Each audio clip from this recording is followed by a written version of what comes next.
بسم اللہ الرحمن الرحیم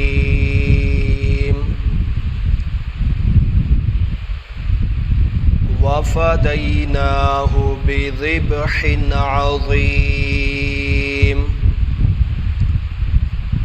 وترکنا علیہ فی الآخرین سلام علی ابراہیم کذالک نجزی المحسنین آمنت باللہ صدق اللہ العظیم وصدق رسولہ النبی الکریم ونحن على ذلك لمن الشاهدين والشاكرين والحمد لله رب العالمين رب اشرح لي صدري ويسر لي أمري واحلل عقدة من لساني يفقه قولي علم الإنسان ما لم يعلم رب زدنی علما رب زدنی علما توفیق عطا فرمائی۔ اور دعا ہے کہ اللہ تبارک و تعالی ساری زندگی اس گھر دی غلامی نصیب فرمائے۔ عید الاضحیٰ کا دن عطا فرمایا، اور یہ جو عید کے دن ہوتے ہیں یہ خوشی کے دن ہوتے ہیں، مسرت کے دن ہوتے ہیں، اور پھر مغفرت کے دن ہوتے ہیں، انعامات کے دن ہوتے ہیں۔ اللہ تبارک و تعالی ہر اس انسان کو معاف فرما دیتے ہیں جو انسان عاجزی اور انکساری کے ساتھ اللہ تبارک و تعالی کے سامنے سچے دل کے ساتھ توبہ کر لے، اور پھر توبہ تو بعد عید نماز کا اہتمام کرے۔ اللہ تبارک و تعالی ان مبارک عید کے دن کی برکت سے اللہ تعالی ان کے ساری زندگی کے گناہوں کو معاف فرما دیتے ہیں۔ کل کا دن مسلمانہ واسطے بڑا ہی زبردست دن گزرے ہے، اور اللہ تبارک و تعالی نے انہاں دی عید نماز پڑھی ہوئی اپنی بارگاہ دے اندر قبول کیتی ہوئے گی۔ اور پھر عید نماز تو بعد جنہاں لوگاں نے اللہ کی رضا کے لیے سنت ابراہیمی اور سنت محمد مصطفیٰ صلی اللہ علیہ وسلم نو ادا کیتا ہوئے گا، قربانیاں کیتیاں ہومن گیاں، یا پھر جنہوں کل کے دن دے اندر قربانی نہیں کر سکے کسی مجبوری کی وجہ سے، انہوں نے آج قربانی کی یا پھر کل کریں گے، تو انشاءاللہ ان دنوں میں اللہ تعالیٰ ان کی قربانی کو اپنی بارگاہ کے اندر قبول منظور فرمائے گا، اور ان قربانی کی برکت سے اللہ تعالیٰ تمام مسلمانوں کی دنیا اور آخرت میں کامیابی عطا فرمائے۔ قربانی ایک بہترین عمل ہے، قربانی کرنا ہر انسان کے بس میں نہیں ہے۔ اللہ تبارک و تعالی جن کو توفیق دیتے ہیں اور پھر اللہ کی رضا کے لیے وہ قربانی کرتے ہیں، تو اللہ تعالی ایسے لوگوں کو پسند فرماتے ہیں، اور ایسے لوگوں کی جو اللہ کی رضا کے لیے قربانی کرتے ہیں پھر سنت کے مطابق اس جانور کو قربان کرنے کے بعد صحیح طریقے معنی دے نال اس جانور دے گوشت نو خوش دلی دے نال لوگاں دے اندر غربا مساکین دے اندر تقسیم کر دن۔ اللہ تعالیٰ انہاں دے ہر اس عمل نو اپنی بارگاہ دے اندر قبول منظور فرمائے گا۔ اور اسی طرح قربانی کے فضائل،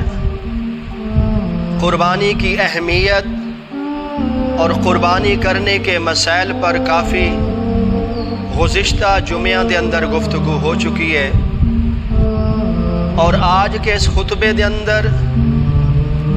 صرف اور صرف سیدنا ابراہیم خلیل اللہ اور سیدنا اسماعیل ذبیح اللہ کی قربانی کے متعلق گفتگو ہوگی، کیونکہ اس کے بعد پھر جو اگلے جمعے آئیں گے ان جمعوں میں پھر موضوع تبدیل ہو جائے گا۔ حضرت عثمان غنی کی شہادت جو کہ انشاءاللہ آئندہ جمعہ گفتگو ہوئے گی، پھر اس کے بعد حضرت عمر فاروق کی شہادت، امام حسین رضی اللہ تعالیٰ عنہ کی جو شہادت محرم کے اندر 10 محرم نو میدان کربلا کے اندر ہوئی، اس طرح سمجھ لیں کہ اس جمعے کے بعد جو اگلے جمعے آئیں گے تقریباً مہینہ سوا مہینہ یہ شہادتوں پر گفتگو ہوگی۔ تو اس لیے آج کے اس خطبے میں حضرت ابراہیم علیہ الصلوۃ والسلام کی اس قربانی کا تذکرہ کریں گے کہ جو قربانی انہوں نے ایسے ہی زبردست انداز کے ساتھ قربانی پیش کی کہ اس انداز کے ساتھ اس کائنات میں کوئی ایسا فرد آیا ہی نہیں، کوئی ایسا انسان آیا ہی نہیں جس انسان نے یا جس پیغمبر نے اس انداز سے قربانی پیش کی ہو جس انداز سے حضرت ابراہیم علیہ الصلوۃ والسلام نے قربانی پیش کی، بغیر کسی وضاحت کے، بغیر کسی تفصیل کے۔ بس میں اس جو آیت مبارکہ میں نے آپ کے سامنے تلاوت کی ہے ان کا ہی خلاصہ آپ کے سامنے رکھوں گا، کیونکہ جمعے کا ٹائم بہت تھوڑا ہوتا ہے، کوئی موضوع کوئی بات تفصیل کے ساتھ نہیں کی جا سکتی، اشارہ کرنا صرف لازم ہے، اور حضرت ابراہیم علیہ الصلوۃ والسلام کی قربانی کی اہمیت ہمارے دلوں میں زندہ ہو جائے کہ ہم اگر جانور قربان کر کے بیٹھے ہیں اللہ کی رضا کے لیے تو ہم یہ نہ سمجھے کہ ہم نے بہت بڑی قربانی کی ہے۔ ٹھیک ہے، ہمارے مطابق، ہماری یعنی کہ طبیعت اور ہماری ہمت کے مطابق ہم نے تو بہت بڑی قربانی دے دی، لیکن سب سے بڑی قربانی وہ تھی جو حضرت ابراہیم علیہ الصلوۃ والسلام نے اللہ کے حکم قربانی کا کوئی دنیا میں کوئی مثال پیش نہیں کر سکتا۔ حضرت ابراہیم علیہ الصلوۃ والسلام مختصر کر کے 87 یا 88 سال کی عمر میں اللہ تبارک و تعالیٰ کی بارگاہ میں دعا کر دیں، اور حضرت ابراہیم علیہ الصلوۃ والسلام نے زندگی میں 2 دعائیں بڑی کی۔ ایک دعا کی کہ ربنا وابعث فیہم رسولا، اس دعا کو اس وقت کیا جس وقت حضرت ابراہیم علیہ الصلوۃ والسلام نے بیت اللہ شریف کی تعمیر کو مکمل کیا، اور پھر ایک دعا اس وقت مانگی جس وقت اپنے بیٹے کی ضرورت ہوئی، اپنی اولاد کی طلب ہوئی، تو اس وقت بھی فرمایا کہ ربی حب لی من الصالحین، اے پروردگار مجھے نیک صالح بیٹا عطا فرما۔ اس طرح سمجھ لیجئے اس دعا کے 2 پہلو ہیں اور قیمتی دعائیں ہیں، اعلیٰ دعائیں ہیں، ان دعاؤں کا کوئی مقابلہ نہیں کر سکتا۔ آسان لفظوں میں سمجھا دیتا ہوں کہ حضرت ابراہیم علیہ الصلوۃ والسلام نے اللہ تعالیٰ سے 2 دعائیں مانگی اور بڑی ہی زبردست دعائیں تھیں۔ پہلی دعا کون تھی کہ ربنا وابعث فیہم رسولا، کہ پروردگار مجھے وہ رسول عطا کر جس رسول کے ہاتھوں میں قیامت کے دن حوض کوثر پلائے گا۔